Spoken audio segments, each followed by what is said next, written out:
Well, for more on this escalating situation, we have with us Ambassador T.S. Timothy, former permanent representative of India to the United Nations, and also been former secretary to the government of India. Ambassador Timothy, thank you so much for joining us. It looks like a rather serious situation that is now developing between India and Canada, and no signs of de-escalation. If anything, it looks like it's getting worse and worse. Where do you see this headed? Thank you once again for having me in your program, Vikram. And yes, you are absolutely right that the situation is now far more serious than at any time we have had in India-Canada relations. And given the seriousness of the situation, as we move forward or backwards, as the case may be, India needs to first and foremost make sure that Canada addresses our concerns. We have given them a long rope, and they have not done that. It has, in fact, gotten worse.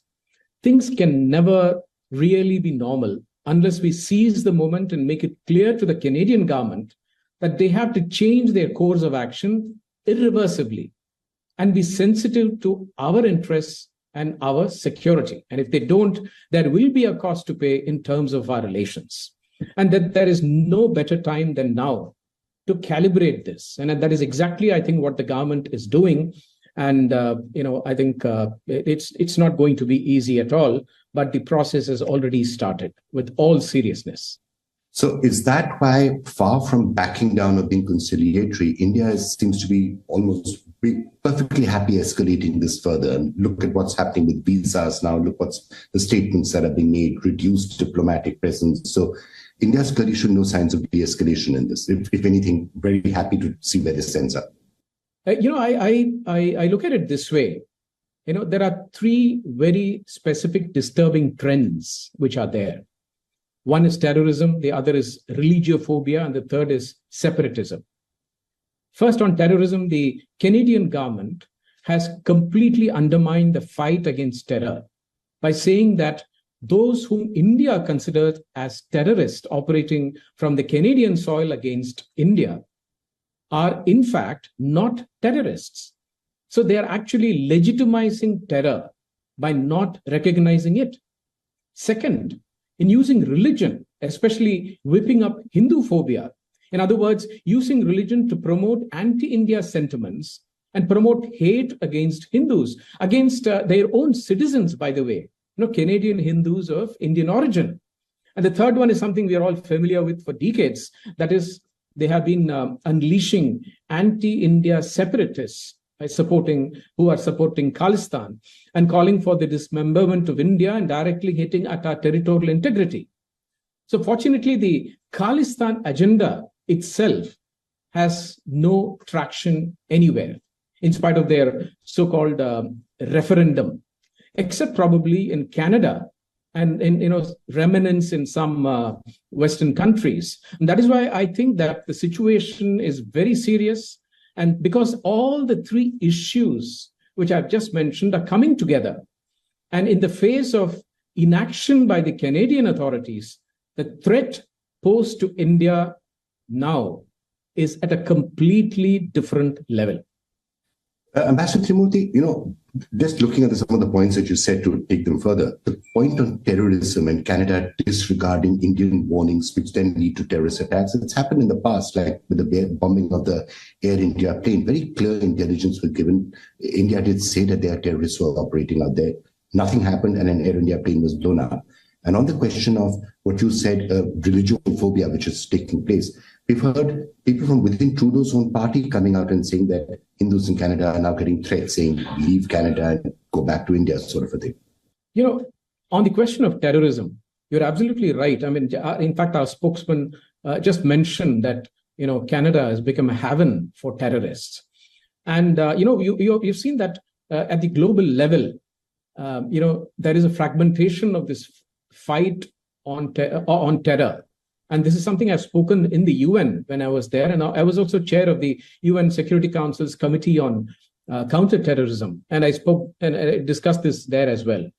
Earlier, the world was fragmented into your terrorists and my terrorists. But 9/11 changed all this, and it became a collective fight, and then we called it our terrorists. But 2 decades later, this fragmentation of the fight against terror is taking place. Europe is sort of getting preoccupied with their own so-called right-wing terror. US is getting preoccupied with what they call REMV, which is racially and ethnically motivated violent extremism. And now Canada has taken it to a different level. This fragmentation of fight, and they say that your terrorist is actually not our terrorists, since they are actually probably supporting one of their political parties or whatever, and keeping the government in power. And so I think this is a very different level of non-cooperation in fighting terror. The second aspect is that Canada itself has been completely uncooperative, with India. To many of our requests, for example, they have asked investigations into terror acts, acts against our diplomatic, and the diplomats and diplomatic premises, the tableaus which you've seen glorifying the assassins of Prime Minister Indira Gandhi, criminal activities in Punjab. So you would also seen the news which was there about 3 days ago of where a Khalistani terrorist in Canada has claimed responsibility for killing of a Congress political leader in the Punjab. And so this is really double standards, and this is unacceptable. And where is accountability in all this? I think that's why it's really dangerous, this particular situation. On your question about Hindu phobia and religiophobia, trying to fuel anti-India sentiments and converting it into a religious agenda is playing with fire. And it has actually 2 aspects to it. The first is their own separatists and terrorist groups like Sikhs for Justice, Khalistanis, and others. And they're calling for their own Indian origin Hindu Canadian citizens to leave Canada. And the Canadian government hasn't said a thing. And then this is really worrying. Then what's the difference between countries where they're actually suppressing their minorities, whether they are Hindus or Christians or Sikhs, and a country like Canada, which is supposedly embracing Western values, where they are calling to do the same thing to their own minorities? I think that's one aspect of it.